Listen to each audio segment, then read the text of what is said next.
Friends, if I could have you come a little closer and just on this side of the microphone. We have several seats over here available.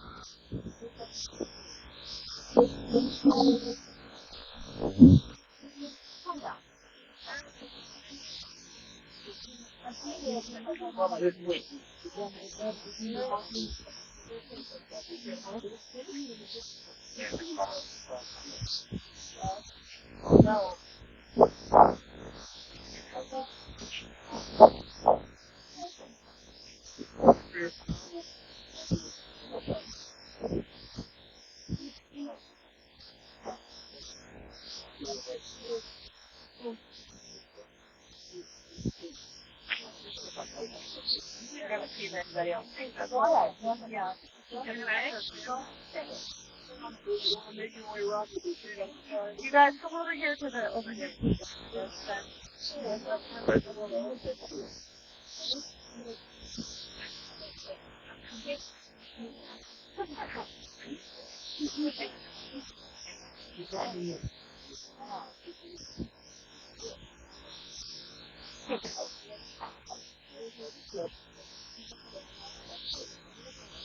On behalf of the family, I want to thank everybody for joining us here and for those who are online as well. Just another gentle reminder, if anybody has a phone, please take a moment to turn it on silent. Due to the noise that we have here, anybody's going to be speaking, especially the rabbi, we're going to talk as close to the mic as we can to make sure everybody can hear what's being said and what prayers are being recited.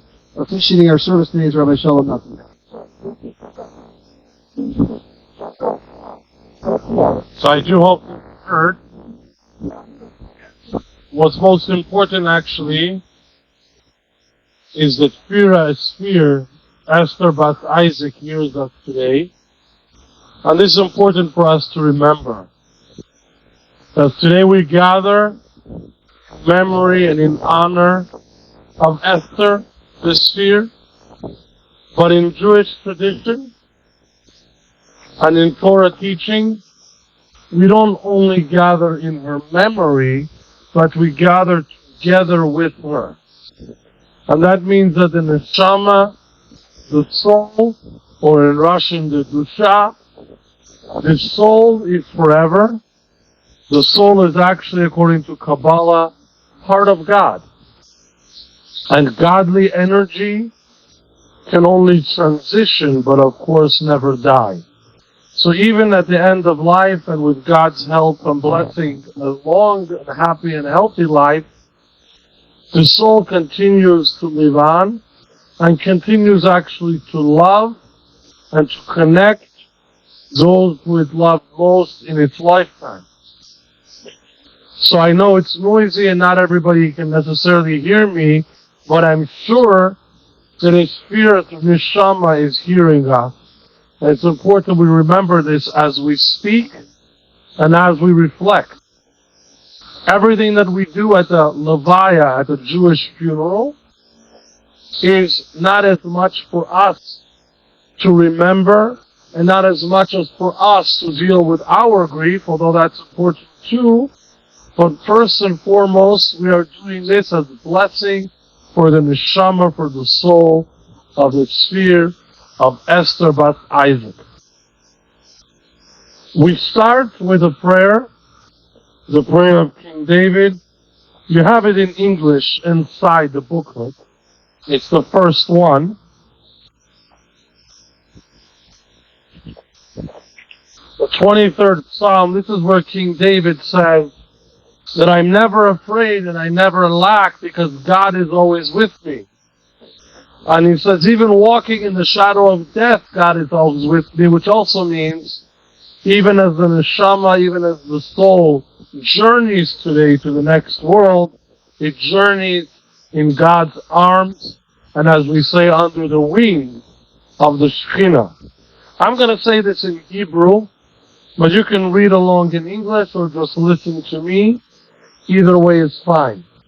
Most important is for us to remember that this is a prayer that it belongs any time and any place, and any time a Jew feels an extra need for God's presence with him or her, this is the right prayer for feeling that and connecting to that. Mizmar LeDavid, Adonai roi loi echzor, in ois desha yarbitzeni, al mei menucha sina aleini, nafshi yeshovev yancheni b'maglei tzedek, leman shemoi. Gam ki elech begeit salmoves, loi ira ra, ki ata imodi.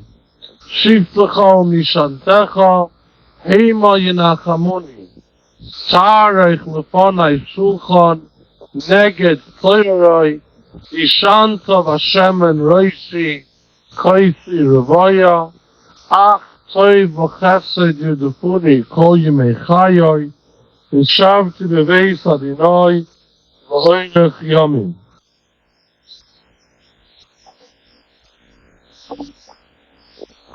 Personally, I did not know Fira very well, but I did have the privilege to meet her at the bar mitzvah of her great-grandson. Really a blessing for any Jewish Yiddish mama to celebrate the bar mitzvah of a great-grandson, especially coming from the Soviet Union, where you didn't know if you can celebrate for one generation. But thank God all those generations ahead, Frira was able to have the nachas at that time together with her husband Meir to celebrate the bar mitzvah of her great-grandson. And this is something I want to just highlight before we hear from the family of what it means to be a proud Jew. Even in a circumstance, even in a situation, even in a reality where it's difficult to be a fully observant Jew at every single day, but to be a proud Jew and to communicate that to the children, that's what carries our Jewish connection further. That's what gives the blessing of seeing Jewish grandchildren and great-grandchildren and keeping the golden chain for all generations to come. We heard just yesterday from Fira's granddaughter how nobody could compete with Fira's gefilte fish. And to me that means that that's something that everybody will remember. That this is a Yiddish mama who made sure her grandchildren, and thank God even great-grandchildren, remember her as a Yiddish mama who kept them connected to the Jewish people for all time. One more idea that stuck out to me, that we can all learn a lesson from Fira's life. She's not looking for the easy way out, but working hard, living life to the fullest, and also working to the fullest. I understand when coming to this country not at a young age, Fira and Meir went back to work and continued to work for as long as they could, which is a Jewish value. Adam la'amal yulad, man is created to invest, to work, to achieve, and not just to look for some quick fix.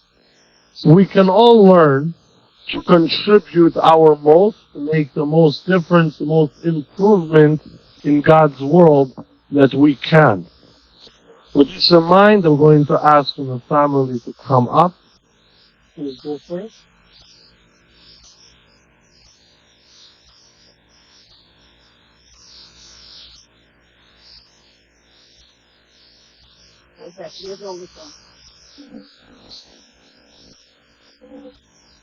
Well, my mother had a long and, in general, very good life. And loving family, especially her husband. And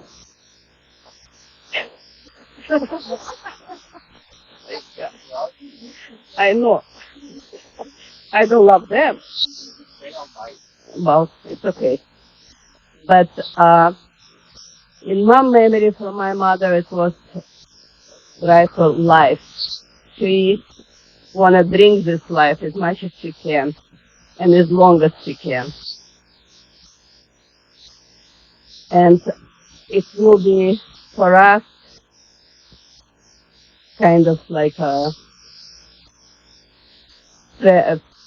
we treasure that, and we will try to repeat the same pattern for us to live life to the fullest and love our kids and grandkids.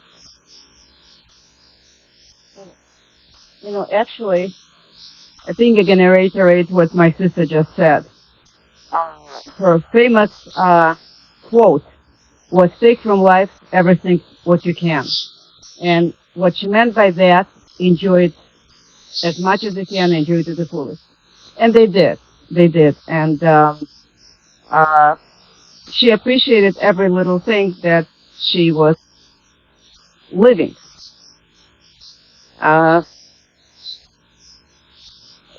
It's, sometimes you think about different things, what you can remember. And one thing that sticks out to me, as I was growing up, I always waited for my mom to come home from work. I was about 6, maybe 7 years old. And it was almost for a selfish reason. She made me a little pillow. And every time she would come from work, she would bring a little cut-out animal every day. And she would sew it on this little pillow. And as a kid, as I said, I was expecting that every day. As well as sometimes she would have a candy for me. Or for both of us, I can't remember. And it was somewhat kind of a selfish thing to do, but I always waited for my mother to come home from work. So in any case, like my sister said, they came to this country in their early 50s, and the first thing they wanted to do is to go to work, be independent, and they did. They lived independent life. Didn't ask or didn't want anybody's help. And like I say, they enjoyed it to the fullest. And now she's joining our father. Good journey.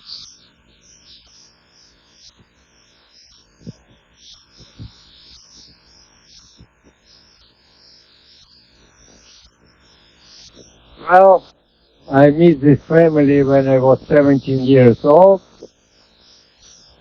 We had kind of gathering in your house. Parents were out. Then when I met Lina, it was like Havira open, how we used to say in Russian. So we used it. And what I remember also that she was living full life, the life to travel. They travel all the time. They spend most of their money for traveling, all Europe, Asia, whatever.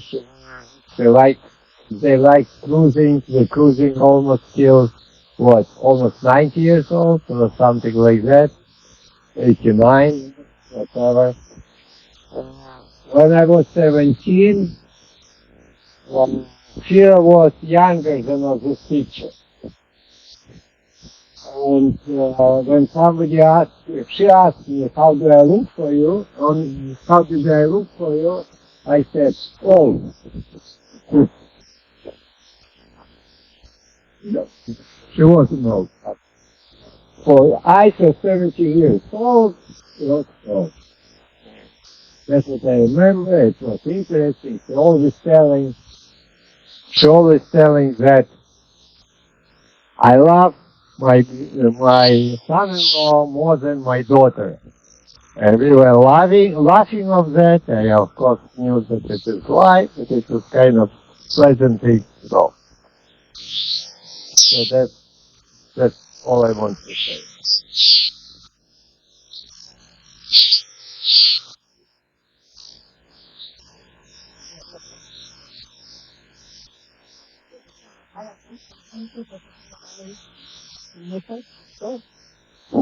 So we're standing here as our grandkids. Fortunately, one of us is in Mexico. It's really hard to try to get here, but she couldn't get here on time. So from the 6 of us, even though Ariela's not here, we figured we'd all say share our little stories, our little thoughts. So I'm going to kind of share one that kind of stood out about my grandmother, and I think they'll vouch for me.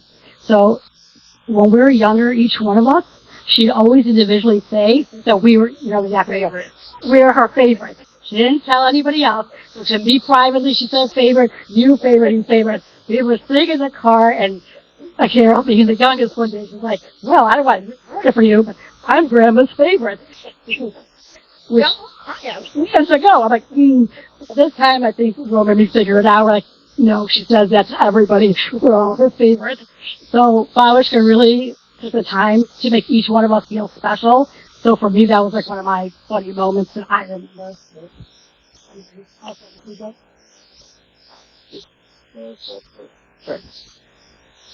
I mean, I don't think I have much more to add except what, Shoshana's saying is and what everybody says, she had a passion for life.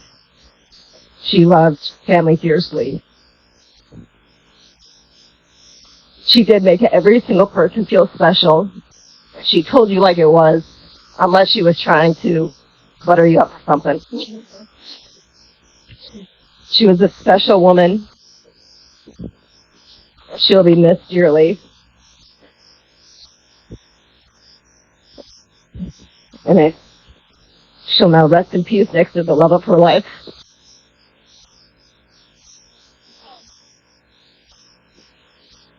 To add on what everybody else was saying, I always remember being excited whenever they would come over to our homes and greeting them in their Oldsmobile, coming to us, and I don't know, just was always excited to see them and spend some time with them. She truly did make all of us feel special. And she would even try to make something special for me, so I would eat something whenever I came over to their home. However, I never did like anything, except for the gefilte fish. And another memory that I do have is I ate all the deviled eggs. That was the only thing I ate, or the matzah if it was Passover. But she always did try to do something to make us special. And she did make a really good matzah soup as well. Yes, yes. She one day came over and we tried, did we videotape it? We did not. We should have. But somehow, somewhere. Okay. Her way of saying hi. We have a recipe for gefilte fish and we need to make it one day. And once we do, we'll invite all of you guys to try it.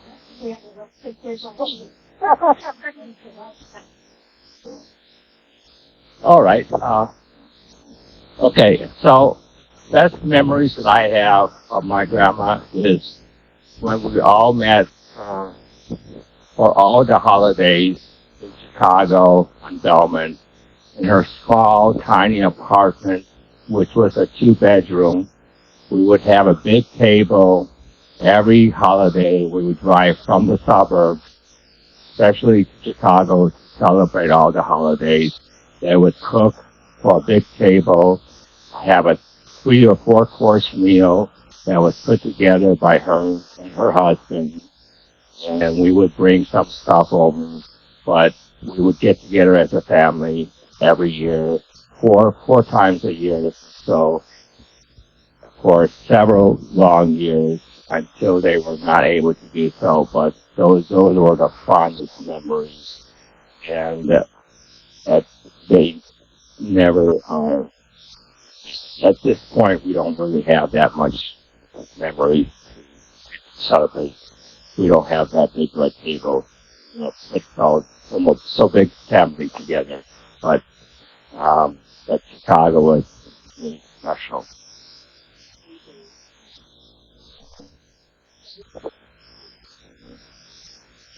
Well, the add on to what everyone else says, the two things that I remember most about Babushka was, one, her and Jedushka lived life to the absolute fullest.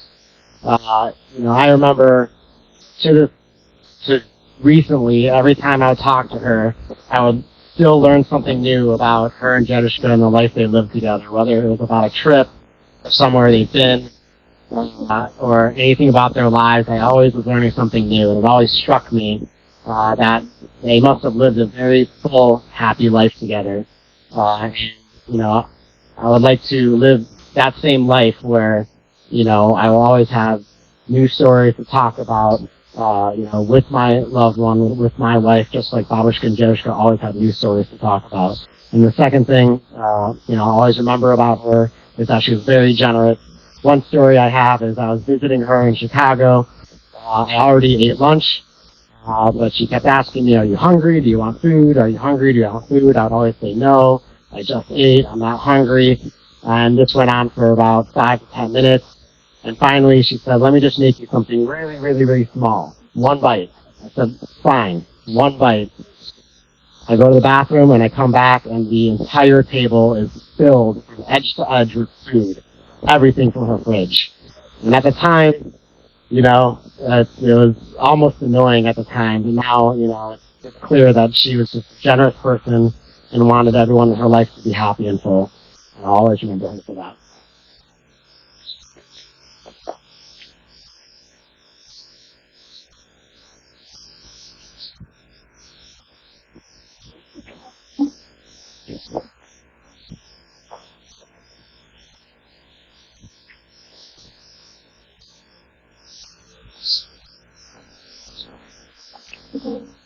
So those are beautiful memories that give us all what to learn. And I want to highlight that for a moment before we go on to the Kil Rachmim. Because the Kil Rachmim prayer is we were going to ask God to take her neshama, to take her soul into His presence, and into what's really an endless elevation, constantly greater, deeper, truer in the presence of God. While none of us have seen this before, thank God, we do know from the Torah and from Kabbalah that a neshama, a soul, as it ascends after its passing and finds its peace and its home, really back home with God, there is an energy that allows that to happen. There is a fuel that helps the soul connect and rise up ever greater. And that fuel, that energy, is the mitzvahs that we do. A mitzvah in Hebrew can also mean a connection. A mitzvah is a chance to connect with God. And every time an individual does a mitzvah in this world, they create that connection, they create that bond, and as the neshama, as the soul passes on, that bond created with God, the light comes into the open, and that's where the neshama really has the experience based on the mitzvah fulfilled. There's just one small problem. That small problem is that mitzvahs can only be fulfilled in a human body, in a human life. We can give stuff, help each other, pray, we can celebrate the holidays, fulfill it, we can light Shabbat candles. All of these things and many more require a human life. A soul as great as it is can do none of these. And therefore the greatest loss, the greatest desire for a soul after its passing is, wouldn't I love to do just one more mitzvah, and I cannot. The good news is that our mitzvahs count. So when we stand here together today, and from every day from today on, and we think about Fira, we think about Esther, we say, in her memory, or better put, as a gift, which we will give to her, we are going to do another mitzvah. We're going to do one more mitzvah than we would have done. Whatever that mitzvah will be, we're actually giving her that gift, that divine energy, and that divine connection. So if we stand and we tell ourselves, Fira and Meir in their later years tried to go to synagogue every Shabbat when they were on Belmont, I'm going to try to go more often. Or as we heard, she was so generous, I'm going to try to be more generous. Or whatever it is that we choose, we are actually making a real world difference for the neshama, for the soul, and allowing it to experience even more, even greater in God's presence. With that in mind, I'm going to start the Kil Malirachim. Kil Malirachim is on the bottom of the page inside the booklet. I'm going to say it in the Hebrew, but you see it here in the English. And you can either read along, or you might want to just close your eyes and imagine as a soul, as our soul, or the soul of Fira ascends before God, and imagine what you would do, what you would be willing to contribute to make the soul ascend even just a little more, a little greater, a little closer.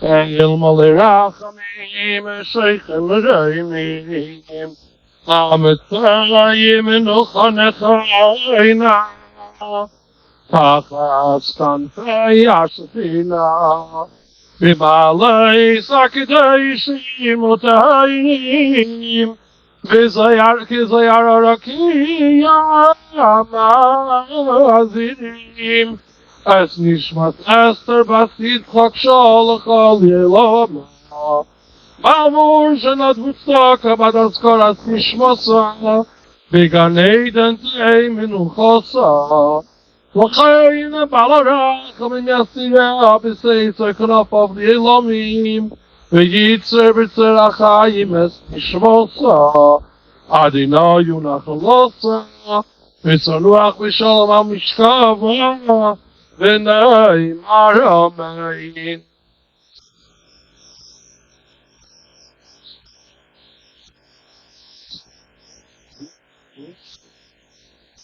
So, this time, we're going to proceed with the actual burial. This is the actual mitzvah.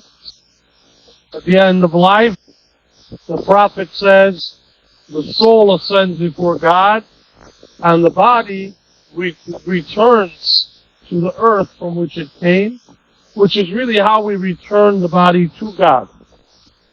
The earth, although it's humble, and we all step on it, the earth is really the source of all life. Everything grows from the earth, and everything is enabled by the earth. And we return the body into the earth, bringing it to peace, and really saying in Jewish tradition that we believe and we hope and pray for the day when life comes back out of the earth, the day of the coming of Mashiach, Chiyat HaMesim, when those who passed on celebrate with us again. I was just going to note something very special, and that is that Fira, Esther, has merited that her family chose to do the service and the funeral, and what I mean is also the preparation and all the steps before and after in full accordance with Jewish tradition. And I cannot overstate and explain enough how great this is for a neshama, and what kind of blessing it is for an individual who actually rightfully said, anytime a Jew passes on and they experience the world of truth, their neshama, their soul is just hoping, I hope my children do it right for me, because they begin to appreciate what that means to a soul. So Esther has that blessing today, where all the traditions were followed, and I encourage every one of us to make sure that those traditions are followed in your own family, and for each individual with God's help after 120 years. That is the most valuable gift, the most valuable kindness, what the Torah calls chesed shel emes, the kindness of truth for the soul. With this in mind, we're going to actually lower the coffin, and then we'll be able to proceed with the earth from Israel.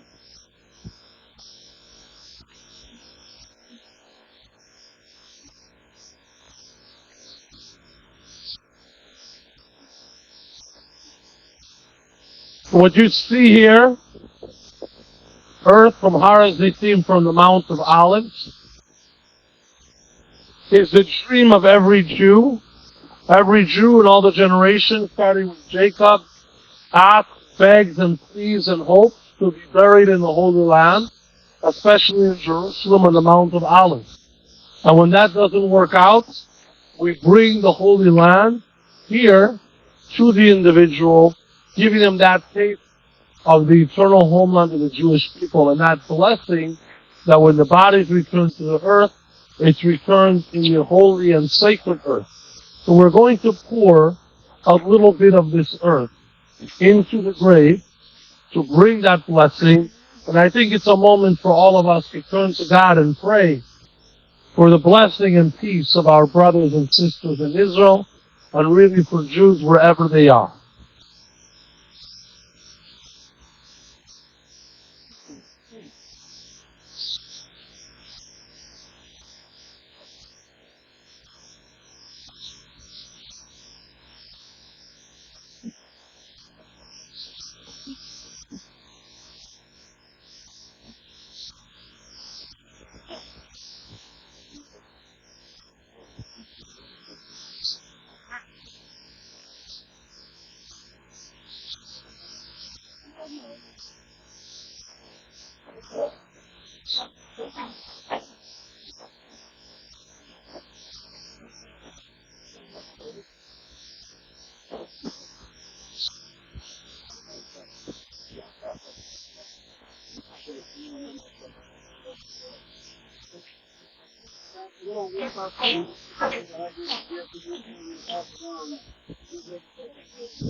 So once the site is ready, we're going to proceed with the next part of the mitzvah, and that is where we put the earth on top.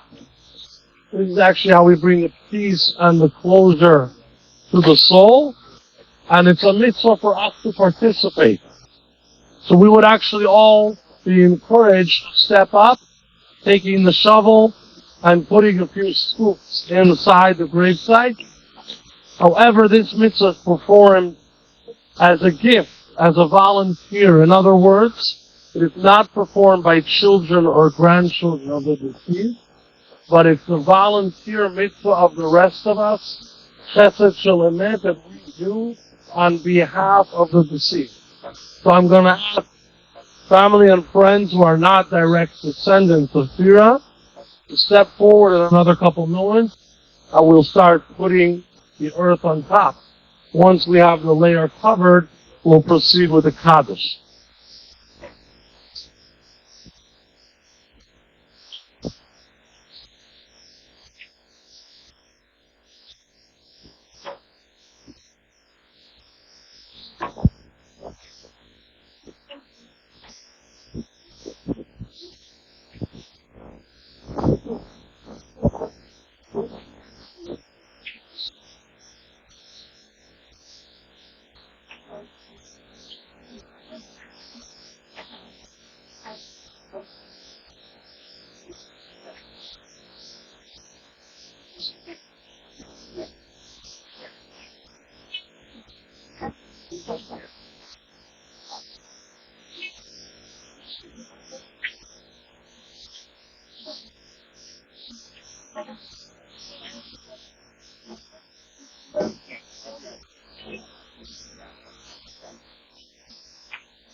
Can I give it to you?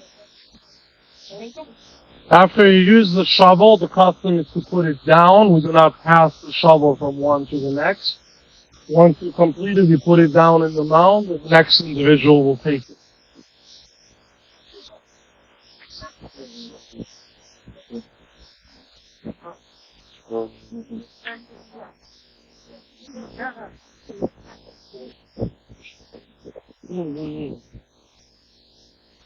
Yeah.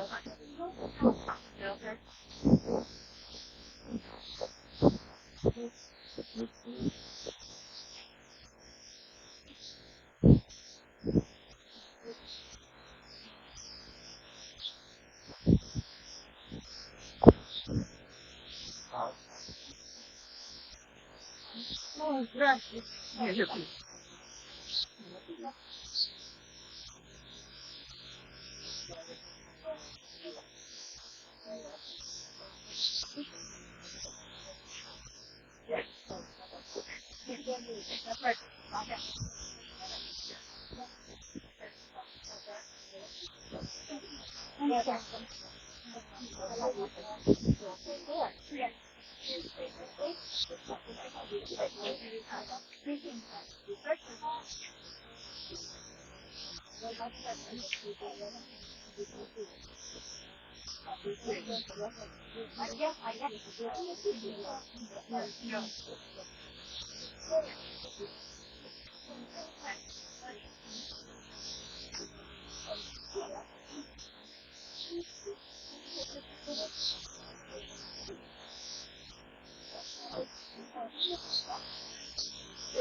Yeah. It takes a long time, yeah. We're talking to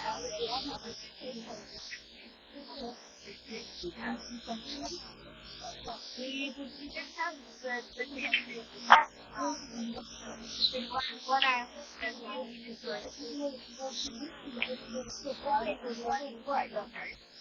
three. Yeah. Last night. Yeah, like 29. I was yeah.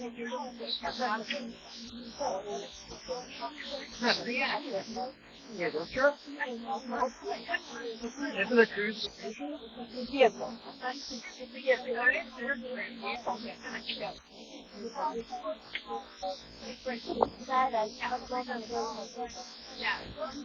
Yeah. That would be yes.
So now we're going to have the Kaddish from Greg Fira's son-in-law. The Kaddish comes after the Psalm 49, in which we describe that nobody takes their credit card with them, and nobody takes anything of this world, only their mitzvah, their love, and their goodness. Mama zegt, ik heb niet gezien, maar ik heb wel maar niet echt goed gedaan. Die daar nog wat aan doen, dat is een soort ding. Dat is.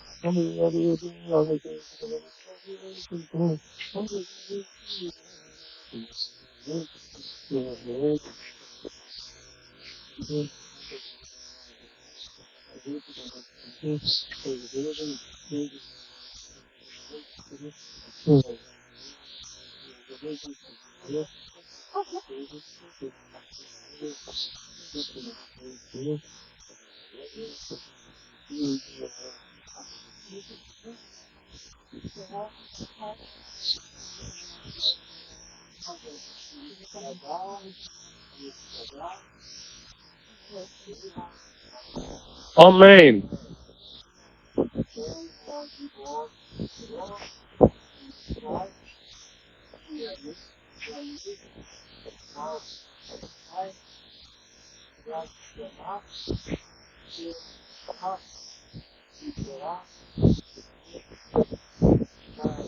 Amen.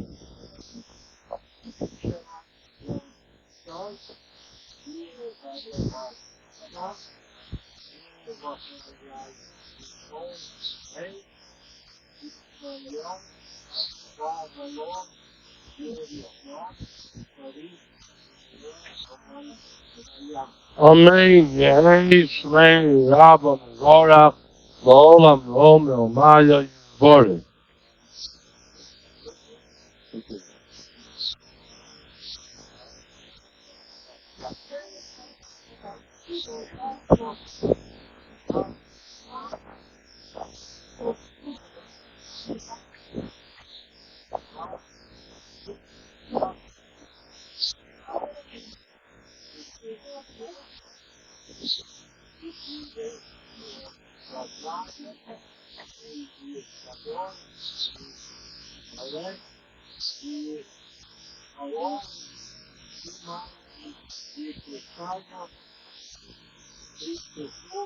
Amen.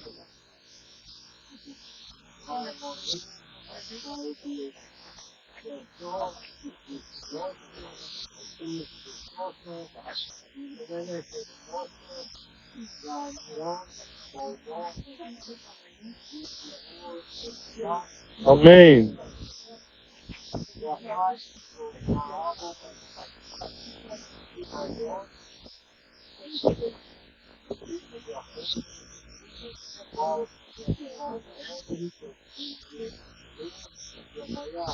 Amen.